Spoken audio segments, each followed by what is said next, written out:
How's it going? It's Lo. It is 2021 and it's finally time for the tea. Nah, just kidding. I don't want this video to be contentious and I don't want this video to be some sort of call out and tea spilling and whatnot, but I want this video to be a conversation. You know, I don't know if we've lost the first 150,000 times that I've mentioned this, but I'm an attorney, which means that I'm not afraid of confrontation and I'm also not afraid of pulling punches when needed, but I'm also an educator in training. I want to be a university professor, and I know that sometimes education and empowerment comes from honest conversations, and honest conversations have to come from a place of earnest necessity, right? And even though what I'm going to talk about today has made me very angry in the past couple of weeks, I took a day where I was feeling chill and I decided to sit down and record this in order to begin 2021 kickstarting a conversation. And that conversation is, how is the book community treating Global South content creators? I am not breaking barriers with this. Many people have talked about this before. I believe Badwa had a blog post talking about how difficult it was for her to be an international book reviewer. Many other people have talked about the same thing at length, both in book Twitter and in booktube, and I'm sure that people have also talked about this in Bookstagram. I'm not sure they have talked about this in Book Talk, but it's because I don't have any hope for Book Talk, so you know.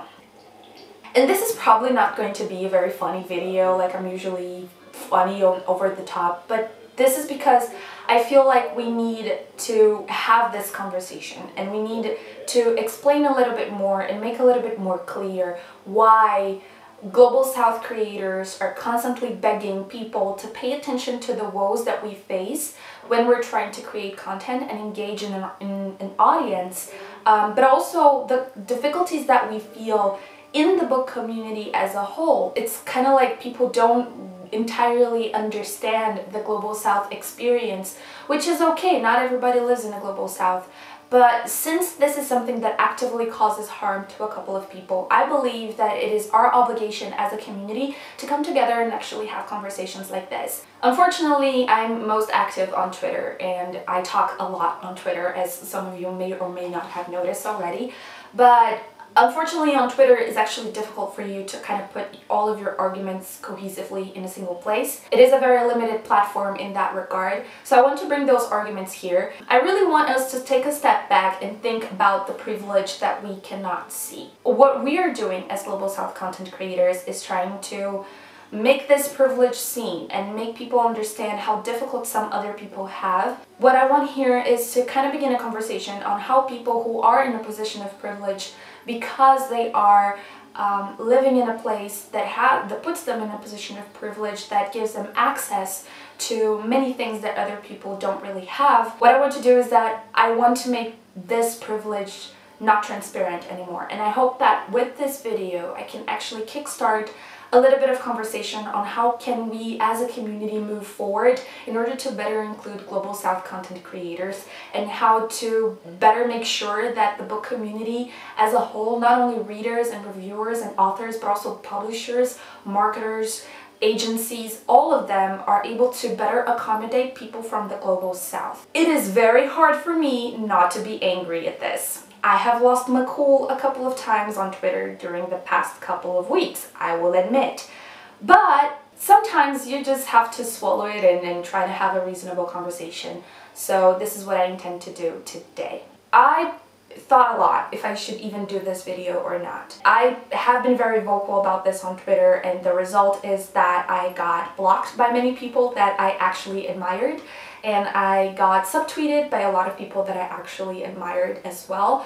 So I was like, do I really want to keep this conversation going forward? But I know that if I didn't, I don't think that I could live with myself knowing that I stepped back when I think it's important to make a stand. As a matter of clarification, I am Brazilian. I am about to be 25 years old, and I was born and raised in Brazil. In fact, I lived in the same house my entire life. I have never moved. This means that I have lived in the Global South for my entire life. I have experienced the ups and downs, the highs and the lows of living in the Global South. But I have to acknowledge that I am incredibly privileged in a way people seldom are. My parents were adamant that the entire focus of the money that we have had to go to education. And this is why I have this incredible book collection behind me. These are things that I have been collecting throughout the years and accumulating and curating along the years, because this is something that my parents always felt that was important. And this is the type of privilege that not only allowed me to graduate from high school from an incredibly renowned institution, public institution might I add, in Brazil, but also allowed me to graduate from law at one of the best universities in Latin America, to be 25 and be at a well-paying job that I absolutely love as a human rights attorney, and also to allow me to be finishing a master's degree and to be applying for doctoral degrees in the foreseeable future. So I admit that I walk into this conversation with a lot of privilege, and with a lot of privilege that a lot of people that I am friends with, people who are in my family, don't actually have. But on the same time, and on the other hand, I am from the Global South, and my experiences from the Global South are actually very easy to be communicated with other people who are also from the same regions that I am. Me and many other content creators from the Global South have been talking about some of the difficulties that we have been facing producing content, and it's impossible to talk about being a creator from a developing country and not talk, for instance, about how the culture of consumerism in booktube actually actively harms booktubers, and I don't even want to imagine the harm that it causes bookstagrammers. So this is a video that I'm, just on an honest conversation, and I just want to kind of vomit my feelings to the camera and say like the things that have been annoying me at the community and things that I think that we should do better, and sometimes include myself, because I too must do better, and just kind of like put out things that we should improve as a community to make sure that more people feel included, welcomed, and accepted in this place. Before I actually begin on the points that I actually want to make, I need to make a couple of disclaimers. The first one is a division between third world country and global south. If you followed me on Twitter, you know that I absolutely fucking detest the term third world country. I absolutely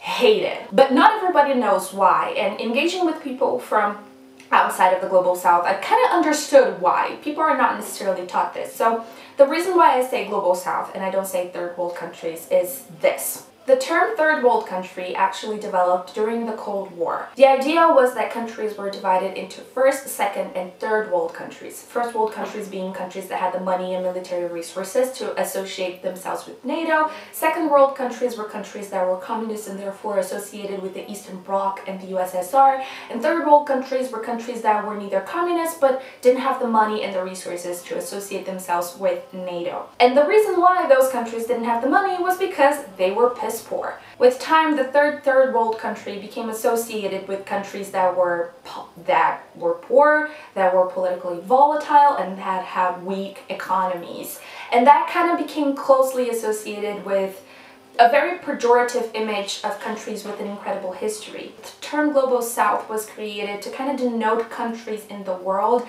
that have a shared history of resistance, colonization, difficulties in the economy and political areas, and an incredible history of resisting oppressing power, but also countries that are constantly exploited by other countries in the global north. Eduardo Galeano in The Open Veins of Latin America said that it's not that Europe and the United States are rich and Latin America is poor. It's a matter of that Europe and the United States are rich because Latin America is poor. And I think that applies itself to many other countries in the global south. This means that this shared history of exploitation, of colonization, but also of resistance, and also of finding joy in the most dire of circumstances is a history that countries in the global south share, and it puts a whole lot more emphasis on how resourceful we in the global south are and how determined we are to live good lives despite the abnormalities and the adversities. So it's the term that I particularly prefer to use when referring to the global south. And if you're not from the global south, is a term that I would be more comfortable with you using. Of course, people from the global south can call themselves whatever, like to each their own, but this is particularly something that I am more comfortable with. If you met someone from the global south who is more comfortable with third world countries, that is fine. I do not intend to speak for everybody in the global south, but this is the term that I prefer to be speaking with. These are the terms that I prefer to be speaking on. The second thing is that I want to delimitate the object of this video as essay. If you're writing a written essay, you actually would need to pick an object and explain why you chose that object. So the what you're talking about and why you're talking about it. Throughout the past couple of weeks, whenever I try to pick up the debate on Global South accessibility in the global community, I was met not once, not twice, but many times with the discourse of, oh, but Black and Indigenous people are also suffering in the United States. People of color in the United States also have difficulties accessing the book community. I am aware. I know that. But I don't want to talk about that today. And I don't think I'm the most qualified person to talk about that today or any day, because I am not a Black or Indigenous person, and I'm not a person of color living in the context of the United States. I do not know how those issues operate, but what I do know is, as a woman of color living within the context of Latin America, therefore within the context of the Global South, I am pretty aware of the difficulties that I face, and I would like to have a space where I can actually talk them out and make sure that people understand that people around the world are also suffering with the difficulty of access, and that one struggle does not mean that the other cannot exist. Both coexist, and we should address them at the same time. Finally, this is not a personal attack. By God, it's been so disheartening to try to have this conversation and have people go to me and be like, why are you so pressed about it? It's my money, I'll spend it how I want it. You can do whatever the fuck you want with your money. I don't give a flying fuck. You want to burn it? I don't give a shit, but I don't think that the fact that you can do whatever you want with your money and you can produce the type of content that you want to see and that you want to produce actually hinders the fact that there is a very real conversation to be had about consumerism and how consumerism leads to many other things that actively harm Global South content creators. This is not a personal attack. This is not an attack on book hauls. This is not an attack on, people liking covers or anything. This is not an attack. I too buy books only for the book covers. If you follow me on Twitter, you know that I gush about Brazilian publishing. I bought that stupid Lovecraft book only because the cover was pretty and I regretted it so much. So there is a lot about this whole situation that I too do, but I think that sometimes we need to be able to step back and be like, how is this behavior affecting not only me but the people around me? And I don't think that that is a difficult thing to ask. If you are uncomfortable with people discussing the fact that book hauls may actually be harmful to other people, just click out. Honest to God, I don't want to engage in this conversation. This is not what I want to talk about. Okay, I am not saying that you cannot do a book haul. I am not saying that you cannot buy a book. I am just saying that there's issues. There's something afoot in the Global South community, and this needs to be talked about, okay? So, without further ado, let's begin. Point number 1, consumerism. Again, this is not a personal attack. If you like to spend your money on books, you do you. If you like to do book hauls and watch book hauls, you do you. I've gotten amazing recommendations out of book hauls, but what I want to draw our attention as a community and what I want to talk about today is how this culture of consumerism actively harms Global South content creators. It's important for us to bear in mind that Global South content creators have the right to want to create content, and they have the right to want engagement with their content. Global South people are people, and they want views, and they want engagement with their posts, and they want their work to be recognized. People work incredibly hard on producing content for BookTube, Bookstagram, BookTwitter, and whatever it is. However, the consumerist standard on BookTube actually makes people feel like they are not accepted or they are not good enough to be able to produce content and engage with the community in those aspects. Hi, this is Editing Low. As I was editing this, I kind of realized that I didn't quite get my point across as much as I wanted to and as directly as I wanted to. So to sum up, what I mean about consumerism is that consumerist culture in BookTube makes it so that there is a standard of things that you need to produce. You are kind of expected to keep up with newest releases, release book hauls, and you have to keep consuming in order to be able to keep producing content. And I think that establishes a standard that is unfair to Global South creators because it is difficult for us to have access to those sort of new releases and, everything that I've talked about in this aspect. So this is mainly it. The consumerist culture in BookTube makes it so that it imposes an unfair standard for book creators in the Global South to be able to participate, engage, and have engagement with the content that they produce, Again, because they cannot keep up with everything that people in the global north can be able to pick up. So that's basically it. How many times have I seen global south content creators just apologizing for not having a physical copy of a book?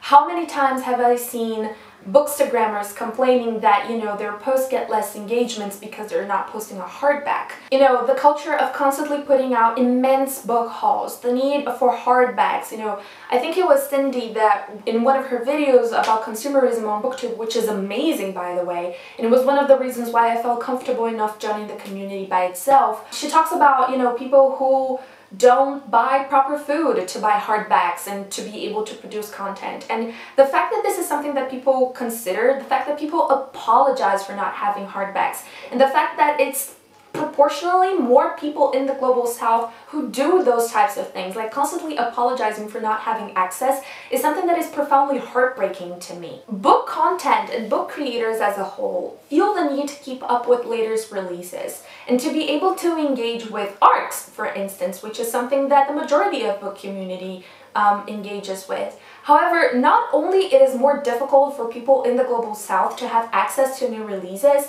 but it's also difficult for them to get arcs. Some publishers will not admit international reviewers, and this is mind-blowing to me because, like, it's not the matter of publishers not having money to pay, like, the shipping fee, which they clearly do have, that is not an issue.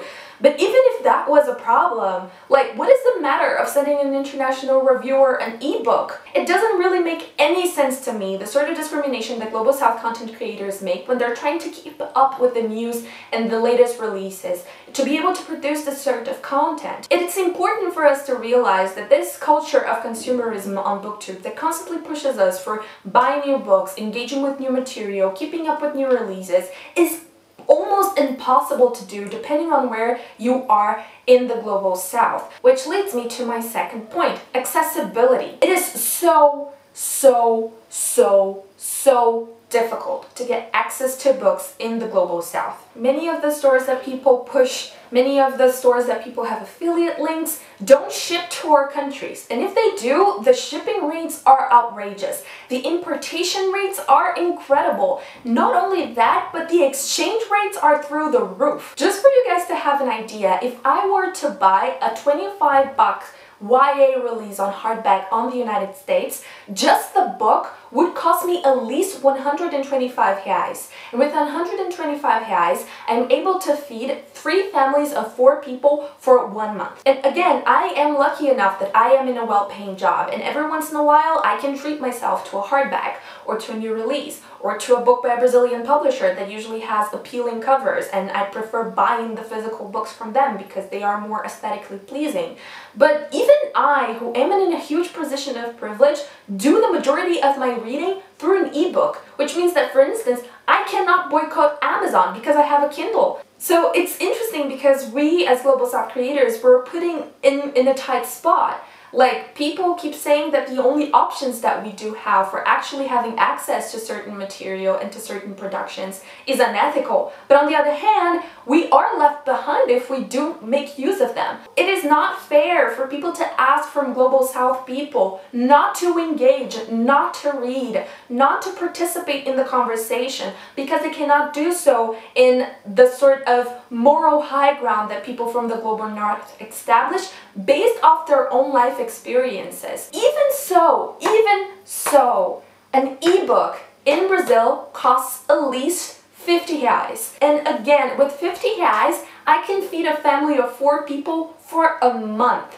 That is not a short amount of money. And people throughout the Global South will repeat the same thing. I think it was Shea who said that a single dollar makes a huge difference in the lives of Filipino people suffering under typhoons. Like, it's the same thing in Brazil, it's the same thing in many other parts of the Global South community. So sometimes it's difficult to have access to books. You know, most people, there are many teenagers in this community, how are they supposed to, you know, buy books all the time if they don't have their own income? And even for people who do have their own income and people who have well-paying jobs like myself, it is unfeasible for us to do the level of book hauling that people do on BookTube and for us to keep buying books to be able to keep up with the latest releases. I simply do not have this money. Also, I will not even engage in the library conversation because that is downright offensive. Like, there are places in Brazil where doctors can only reach by boat, but sure, please tell me how libraries were sure to have the newest YA release that has not yet been translated in my country.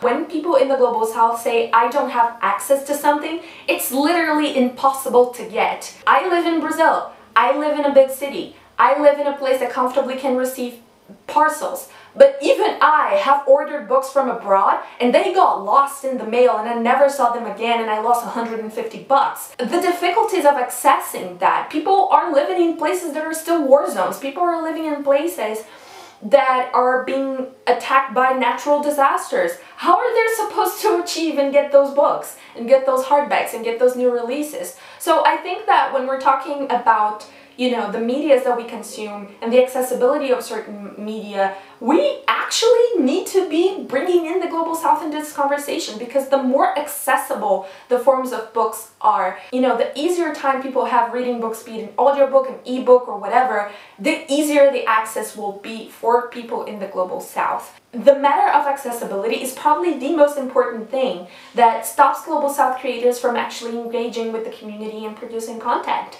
Because, you know, we don't have that money. We don't have that money, you know, and if I am supposed to spend 150 bucks on the newest YA release by yet another white author,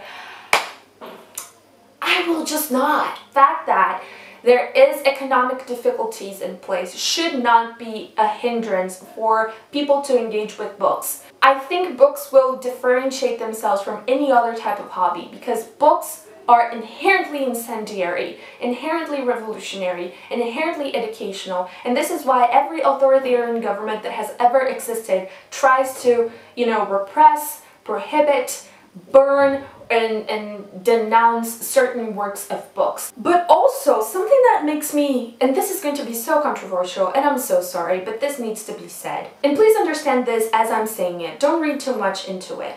What I'm saying is, there is a growing interest in reading stories about the Global South, which is great. People should read more stories about the Global South, about our culture, about our history, about our struggles. This is amazing. And what I'm about to say, and this critique that I'm about to make, doesn't really have anything to do with the authors or the readers or the reviewers. It's mostly something that relies with the publishers, but it's something that we need to be aware of. Sometimes books that talk about a specific culture in the Global South will be published in the United States and the UK, but won't be published in the country of origin of that culture. An example, Lobizona. I haven't read Lobizona yet, and I heard that it's an amazing book, but this is a book that is based on Guarani culture, that is a macro region that englobes several different native populations in east of Argentina, Paraguay, Uruguay, and south of Brazil. So this is a book that is inherently indebted to people in those regions. But this book hasn't been translated and hasn't been made available in those countries yet. So the very people this book talks about aren't going to be able to read this book. How can we write stories about the Global South, usually by authors from the Global South who are incredibly right to write about their own stories, but we're not actually sharing those with people that experience this culture? And while this might even be just a slight against those people, sometimes this can even be incredibly harmful. Again, the case with Woven in Moonlight. Woven in Moonlight is directly based on Bolivian politics and Bolivian culture, but this book has never been published in Bolivia, and I think for good reason, because with the gross oversimplification and the sheer violence that Isabel Ibanez perpetrates against native Bolivians, I don't think that this book will survive a single day being sold in Bolivia. So the fact that people in the Global South are not having access to things being written about their own culture is extremely harmful. And if we're talking about, you know, diversity and expanding people and expanding our taste in reading, we also need to be talking about this matter of accessibility, because this, like the last things that I have said, lead to my third point: accountability. The reason why accountability is so important is because it's what stops consumerism from just being all fun and games to derailing into just performative activism. I cannot help but think like how in July and June I've seen so many white booktubers do book hauls by Black authors and just say that they were only going to read Black authors for a month and then give up the books halfway, refuse to engage with the themes, unhaul the majority of those books, and never talk about this again. People in the Global South don't exist only when there's a readathon going on or when, you know, the current trend demands that we pay attention to certain issues. People in the Global South, as well as people of color living in the Global North, Black people and Indigenous specifically, exist all day long. And if we're buying those books just to get woke brownie points for being so diverse readers, but refusing to engage with the themes that those books bring about, we are being performative activists.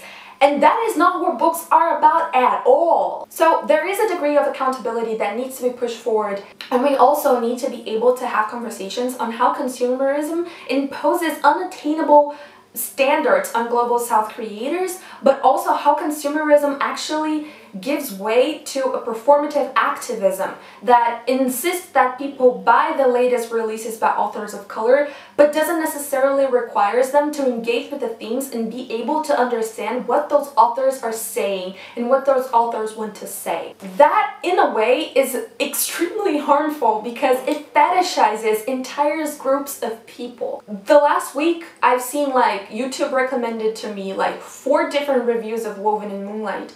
And people were like, oh, this is so good, this is so exotic, the lush descriptions of the Amazon. If you've been to the Amazon, you know that the book doesn't make the Amazon justice. But also, like, this is a book written for white people to buy and feel better about the fact that they're buying a book that is own voices about a country they know hardly anything about. And instead of actually engaging with the themes, and instead of actually putting forward interesting conversations about the book, we're just keeping being defensive about a book that is extremely harmful. And also a book that does an extreme fetishization of, you know, countries in the Global South, countries in Latin America, fetishizes indigenous people in Bolivia, puts Pachamama and Inti, that are major deities in the Andes, as bloodthirsty gods. And that flies unheard because we are more interested in showing people that we are woke and that we're buying the latest woke releases and that we are buying diversely, but we're not actually interested in engaging with the themes.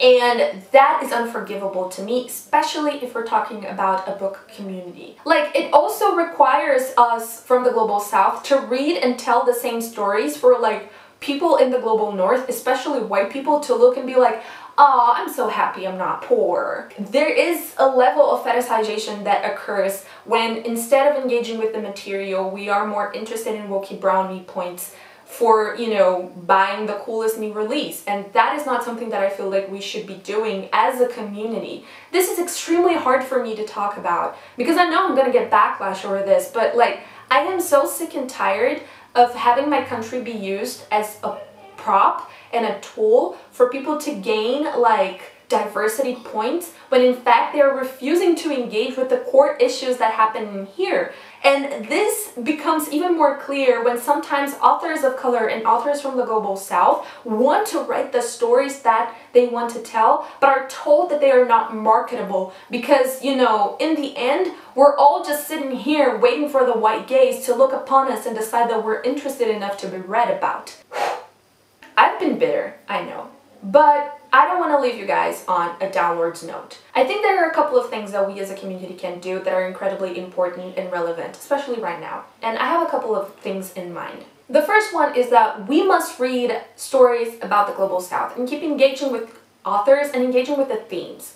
Just because you couldn't relate to a story doesn't mean that the story is inherently bad. And I think that the more that we find ways to connect with people on a human level rather than on a simply cultural level, the more knowledge and the more that we will gain from actually being parts of a book community. The second one is obvious. We need to push publishers to allow international reviewers to receive arcs, and specifically, if a certain book is set on a certain place, to allow people from that place to have priority in reviewing that book. When publishers refuse to call upon those people to review the works that they're going to publish, not only you are depriving people from representation, but also you're putting yourself in a position where you can publish works like Woven in Moonlight, and then after the book is published, people will come to you and say, hey, so maybe not publish something that advocates for, you know, the violence against indigenous people in Bolivia, perhaps, maybe. The third thing is that we as people and as citizens of our own countries need to push for international tax and trade deals regarding books. This is important because some books are incredibly heavily taxed in some countries in the global south. But if we are to push for international movements, international agreements that books will be taxed less, that can actually radically diminish the cost of certain books in certain areas. If we are able to create international deals regarding the taxation of books that determine a slower amount of taxation or even none at all, not only we are contributing to the education of people in the global south, but we will radically diminish the amount of money that people will spend on books and making them more accessible to other people, and then including more people. You know, and it might sound insane, like who would want to sign an international taxation deal like that? We sign international deals all the time. There are international deals for things that you wouldn't even believe that international deals are needed, and countries sign them all the time. It is not impossible to believe that we can actually push forward with this with our elected officials, if possible. I don't want anyone endangering themselves dealing with politics if that's not something that is possible, but I do think that this is something that would not only help further education around the world, but will also help to diminish the cost of the price and make sure that more people in the global south are able to afford certain books. Fourth, we need to engage with books by global south authors and about global south matters on a deeper level. Review them, talk about them, put them in our most wanted list. Or even, I don't know, if you want to do a book haul, do a book haul only with authors from the global south. Make sure that those voices are being put out. Thing number 5, when global south content creators are demanding accountability, please listen to them. We just only want to contribute to the conversation and make the book community a safer place and a welcoming place for everybody. And sometimes when we're saying that you're not giving us enough attention, you're not engaging with us enough, and you are not paying attention to our complaints, we just say that out of love. We just want the community to become better. And it's really hurtful for us to see that some people are just willing to completely ignore our pleas, you know, for a simple retweet over matters that are affecting our daily lives at our homes. And the most important out of all, support global south creators. Share your love, share your friends, you know, give your friends shout out. Make sure that people know how amazing they are, and make sure that people know how badass global south creators can be. How many times have I seen people from the global south apologizing for their accent, apologizing for their house, apologizing for their backdrop? This is insane. Make sure that you hype up your global south friends and let them know how amazing they are. The majority of people in the global south do not have the resources to learn English. And if you talk to someone in the global south, it is very likely that they taught themselves an entire whole ass language just to be able to engage with this community. So yeah, they're fucking badass. And let the world know that they are so. We shouldn't be indifferent to pain, and global south creators are hurting. And not only that, we should be able to create a community where they feel welcome, where they feel safe, and more importantly, where they feel heard. And I think that it's good to begin 2021 on this note. This is not an attack. I just want to have a conversation in which more people can be included. I'm going to list a ton of global south creators in the description below that I've been watching in the last couple of months and that I have loved, that I have engaged, that I have talked. And just to guys, you know, make sure that you're listening to them. Make sure that you're listening to their stories, and make sure that, you know, this is a community that will welcome everyone, regardless of where they come from and regardless of the financial means that they have. This is something that matters a lot to me. It's 2021. We're able to create a different book community and a different book space. And that, my friends, has been the tea. Anyways, I hope I don't get canceled after this. So I will check with you guys later.